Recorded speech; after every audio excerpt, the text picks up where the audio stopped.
Thanks for joining us for our September buyer video series. We're a few days behind. Tim was out getting his brain bigger. He was out in Austin, right? Yeah, Austin, Texas. We had a little coaching summit because I'm a part of the coaching program here internally at First Home. But a lot of things we learned and discussed is kind of applicable to all walks of life, parenting, marriage, all that. I think by conference he meant eating barbecue and enjoying the Austin lifestyle. I had barbecue once. Tacos though. Oh yeah, I had had plenty of tacos tacos 3 times. Yeah, and a lot of taco trucks and a lot of tacos down there. Yeah, Good stuff. You haven't been to Austin. So I brought at least one dad joke with me this time. Tim is the king of dad jokes. So I have one. We were gonna do a competition. It never really caught on yet, and we kind of squeezed this little video in because we weren't sure about his schedule and so forth. But I have one for you. Okay. You ready? Yes. I love it. So when I was a kid, my mom and I got in a little fight. I got really mad. She told me I had a terrible sense of direction. That's when I grab my bags and I write.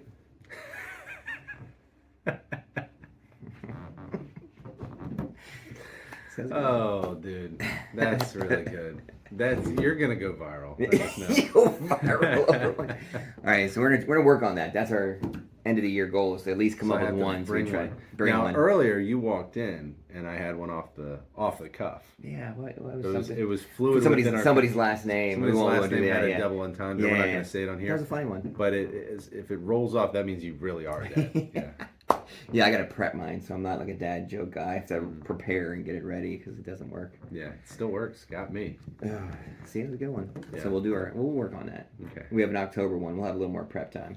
Yeah. I need to think about it, and of course it's October. So is it going to be Halloween themed? Probably. Probably. It's fine too. You know, this year Friday the 13th is in October. I am so excited. Yeah, for that. that's pretty neat. I'm a pretty big horror film guy. I can't tell you the last time I saw one in the theater, but I have just my go-to set of probably 7 to 9, 10 films that I watch every October. And they're all horror movies. What's your number one? Horror movies? Mm-hmm. I don't really do a lot of horror movies, to be honest. The original Halloween, just the music itself. Yeah, that was a good one. Puts me right in the mood. I don't know.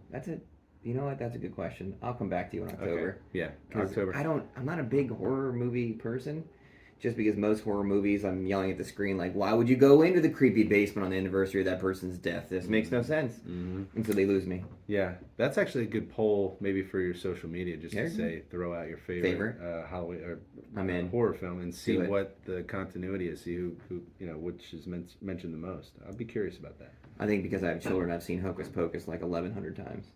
And that's a very Halloween-y. Yeah. My wife's a big Hocus Pocus person. Not a favorite necessarily, but I've definitely seen that the most times. Yeah. But asterisk, I got children, so. We'll probably watch it with my oldest this year. Yeah. Not that scary. No. Speaking of scary, the buyer's market. Yeah. What a Not scary. What a dad really transition. Scary. Not really. So, things are slowing down a little bit. Not to a crawl, but I mean, it's slowing down a little bit. Yeah, and I have some statistics that it certainly backs that up. Here locally, the sort of lack of inventory, and it's been the same.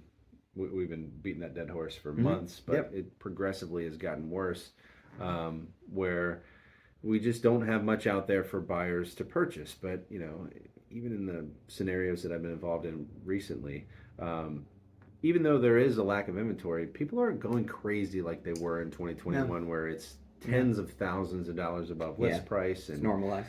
Yeah, that kind of thing has normalized where the terms are pretty standard. Yep. Maybe somebody does waive an inspection, but even that's not, not as frequent. 100% of the deals. There's some closing help given here and there. So it's a normal market for the deals that are actually transacting. That's the problem, is we need people to transact. We need people to decide to put their house on the market because we know there's a buyer on the other end. Yeah. Days on market, maybe really low. Yeah, still really low. Yep. I think I'm seeing mostly like under 14 for a house that's nice and prepped and staged and done well. Mm-hmm. So everything that needs a little love, sitting a little bit. But again, I think buyers want to just hop in, put their cash down, and be done. Yeah. There's not a lot that enjoy the renovating. There's a little bit of renovating, but that's not as frequent. I have in front of me, this is Calvert County. Some nice paperwork August, there. there are 53 new listings in August. 53. 53. 53. As of Friday, entire Calvert County had 163 listings completely, all entire county. Yeah. So that's still really low because there was years in the past that we'd have like 30 or 40 just in the Chesapeake Ranch Estates. Yeah. Let alone the rest of the county. So 163 is still pretty low. It's pretty low. The other stat that I have here is homes being built in Calvert 217 per year, which is extremely low when you compare it to other counties. You know, Anne Arundel is north of 1,200. You know, Charles County, they're certainly building in Charles County. They're at 913 annually. So 217 per year. Again, we've kind of touched on this before. When you have a lack of inventory, the solution is adding inventory. Yeah. And here locally, where we do a lot of our business and live, and our kids go to school, they're not adding that extra inventory. So what we have is what we have, and you need people to then decide to want to move on from their property to add inventory to the market. And you guys do new construction loans as well here. We sure do. It's a new thing. Yeah, we sure do. Absolutely. And it's not nearly as intimidating as people think. I do believe the process in general is you get the loan, you get approved. Mm-hmm. There's a pre-appraisal done, right? And then you do draws throughout the process as the home's being built. Mm-hmm. And at the very end, you do the new appraisal once it's finished up, and then you roll into a construction loan that eventually gets wrapped into a conventional FHA. We have a one-time close and a two-time close. Okay. A one-time close allows you to just basically do the entire construction loan and permanent loan at once. All at once. And you know exactly what your interest rate's going to be. A two-time close sort of allows you to refinance that construction loan later. Got it. Where you're subject to market rate fluctuations, right? So if rates get better, you're happy that you did that. If they get worse, then you're in a tough spot. But if we can all agree that rates can't get much worse than they are now, you know, somebody might fluctuate that market over the next 6 to 9 months while that house is being built to see if maybe they can improve upon the interest rate. So yes, we do have construction products. What I find is somebody that owns, let's say, family land, a lot of times, the construction loan is a foregone conclusion because that's what they want to do. They want to build on their family land. Some people will call and say, I've struggled to find something. You know, the price points are sort of out of my range for what I've been reaching for. Should I just build? It should never be a secondary option. If you want to build, you have to go for it. You know, you have to really know exactly what you want to do, the price point you're going to be in, have the land maybe, or have an idea where you want the land. It's not a, hey, I can't find anything, let me just build, because it's a whole different conversation. Well, I definitely have people that in the back of their head want to do that, but they look at a few houses and they don't like the things that they're seeing, and then we always come back to that, like, hey, we talked about this in the very beginning, we wanted to see what the market held, we really want to come back and visit it, and then they come to you and they're like, all right, how much can I afford? And then they work backwards on what they can spend on the land. So that also happens, and so it focuses our search. Like, you can look at land for 150 or 120 or whatever and kind of fit our situation. So you do have to reverse engineer it. You do, because of course, here in Southern Maryland, a lot of the value of anyone's home is the land, because it's an expensive place to live. So you have to reverse engineer that just to make sure you can fit, after the land is purchased, the improvements on that land, that it's still going to be within your budget. That's why people with family land, they have such an advantage, because a $180,000 lot is now your equity in that property. So it's a great situation for anybody that has that benefit, of course. So that's one of the solutions definitely for the low inventory, but we're also seeing that there's a continued increase in value, though. Like, we haven't seen any drops in value of these homes. So people that are overspending, even last year, we're still seeing growth. I will say this, nationally, June to June, because a lot of this information is delayed, they have to gather it, but the most recent year-over-year number that I saw for appreciation nationally was 1.1%. So across the board, even as in a tough market and high rates nationally, we still are going forward and not backwards. Now, if you look here in the DMV, we are always significantly higher than that in terms of the national average, because of the transient nature of this area. It's a very stable real estate market.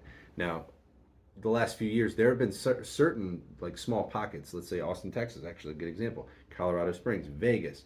In 2020. In early 2021, they had these huge spikes, 18-20% appreciation in home value growth. Those are the markets that are now having a decrease, because they have these huge, big booms and busts. Here it was even along those lines. When they were experiencing 20, we were like, 5% appreciation, 6% appreciation. But now when they're down, we're still in the green. We're 3, 4, 5% appreciation here in the DMV. So what we can know, if you have a prospective buyer trying to explain to them the benefit of buying a house, it's that as a an investment that you will be very confident will appreciate. Yeah, especially in this area. Correct. Yeah. Cool. So we're doing well. We won't chat rates as well. Any data on that sheet? Because you came prepared. I just was looking at some of this. Is so just very interesting. The demographic information. You mailed this out today. I saw it in an email. I sent an email today with some of this. Jump on his email list. He'll send you the updates and information. Yeah. First of all, the demographics of even comparing Anne Arundel to Calvert County. So in Anne Arundel County, there's 82,000 people between the ages of 27 and 35. 87,000. In Calvert, there's 10,000. Obviously, a lot more people in Anne Arundel County, but then you flip to the next bucket. Those are just people. Those are buyers. These are people. People, right? That's census. Yeah. So in Anne Arundel, let's just say this: 82,000 people from 27 to 35, 72,000 from 36 to 44.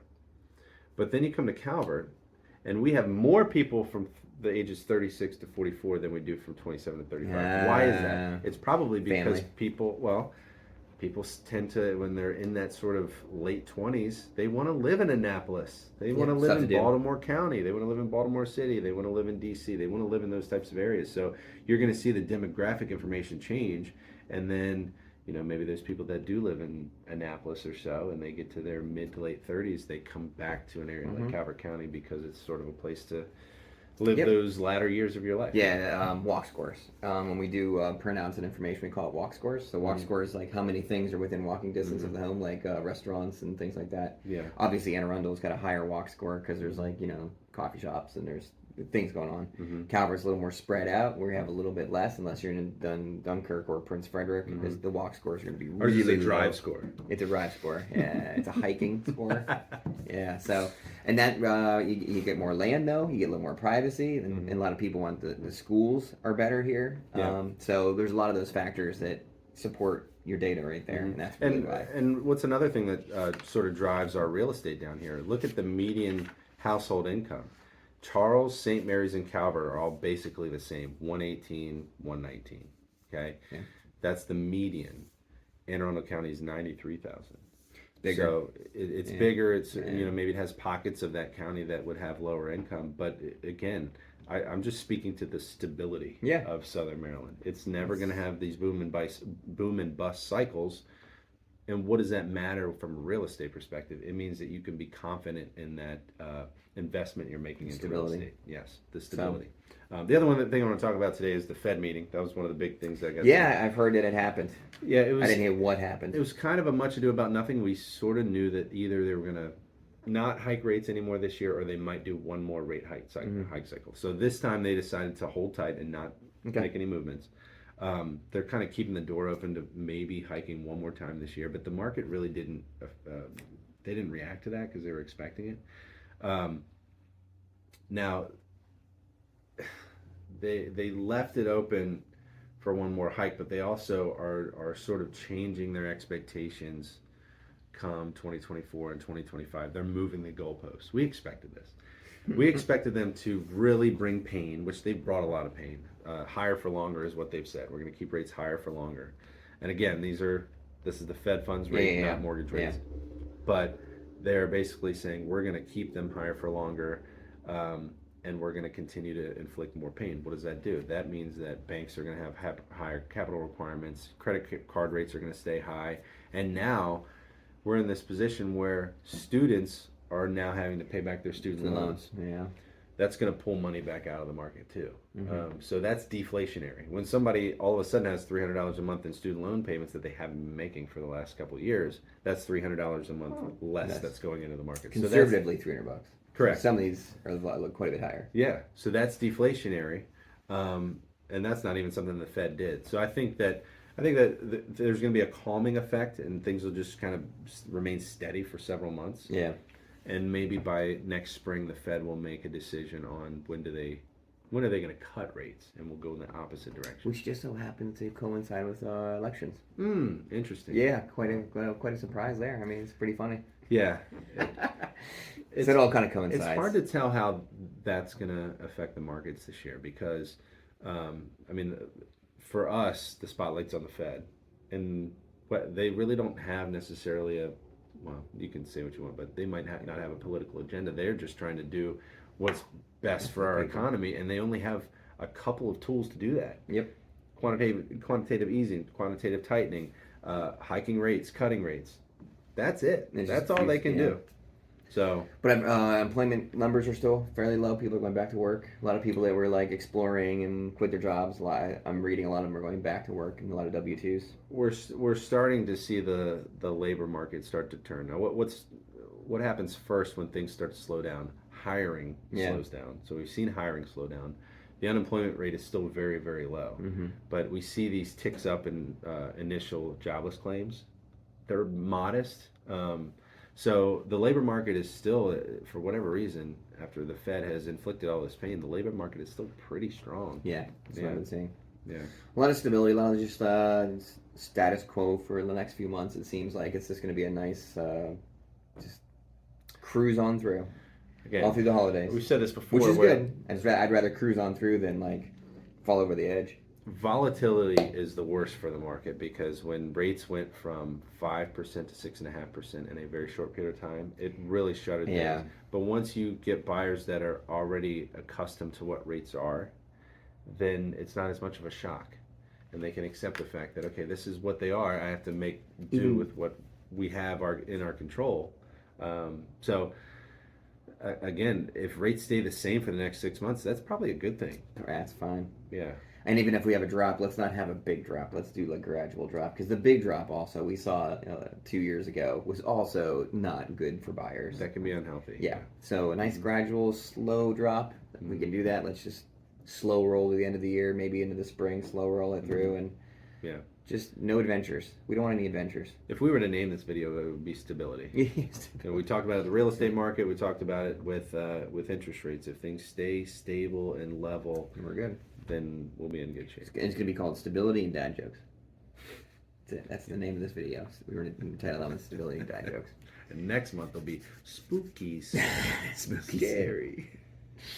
All right, awesome, sir. It was a good talk again. So if you're on the market and you're thinking about buying, this is kind of where we're at right now. We're just having a nice, steady conversation. There's some inventory out there. Be patient because you may not find the one you're exactly looking for. Find something that works for you and your situation, and just be steady. Just be steady, just be calm. Don't go out there and start just throwing money around because it's not that kind of market. Yeah, and again, come to the office. I've had a lot of in-person meetings this week. I have an in-person meeting with one of your clients next week. It's so beneficial. I hate to say it, but right now I have the time to do it. Let's sit down and let's talk for an hour and a half. Plus, he'll give you a liquid death, right? You still have some liquid deaths in that refrigerator? I think I might have drank them all. I'll get more. Okay. It's okay. I'll replenish it. If you haven't had a liquid death, man, it was those big cans with the water, the lemon one, and the... They are not booze. They are not energy drinks. They are water. 20-calorie seltzer waters that are delicious just and refreshing. And you'll enjoy it. We'll talk mortgages and have a liquid death together. So when we go to the breweries around here, all the breweries have them, especially like Molly's has them and so forth. So my kids feel like they're really cool because also they're drinking liquid death while they're having beer. So they're good. They like really it. Good. Yeah. Somebody came to my house recently, and I had all different varieties of them. They're like, "Are you sponsored?" Do you want to be sponsored? We can make some calls. That's right. All right, sir. Well, thank you again for another October. Hopefully, you learned everything you needed in Austin, and you brought back some nice weather with you too. It's nice and sunny here today. It's beautiful. I love it. Yeah, absolutely. And then we'll see you in October. And October is gonna have some nice, fun, spooky stories. He'll bring his dad jokes. We'll do at least one each and see how it goes. And then get ready. We're in college football season, and hoodies are right around the corner. I can smell that crisp air. Not right now. It's like 88 degrees warm out there now. It's the kind of year that I have, like, time of year that I have the long sleeve here, but I've got flip-flops on. Like, that's... If you can wear long sleeves with shorts, that's great weather. I don't know why. I do the same thing. I don't know why. Just pick a season, buddy. But I do both. I do the same. Long sleeves with shorts all the time. Yeah. So. All right, sir. As always, thank you. Brother. Get a hold of us. We're all over the internet web. You go to any social media. He's Tim Sisson, first home mortgage, right? Is that your Tim Sisson dash First Home Mortgage? Dash. For some reason, I don't know why. My handle is Loans with Tim. Loans with Tim? Loans with Okay. Tim, yeah. And then Billy Realtor all over the place too. So get a hold of us or comment on this video and we can hit you up if you have questions and things. Feel free to throw it on here or call us or text us or email us or whatever works. Carrier pigeon, whatever. And we will see you again next month. See you guys.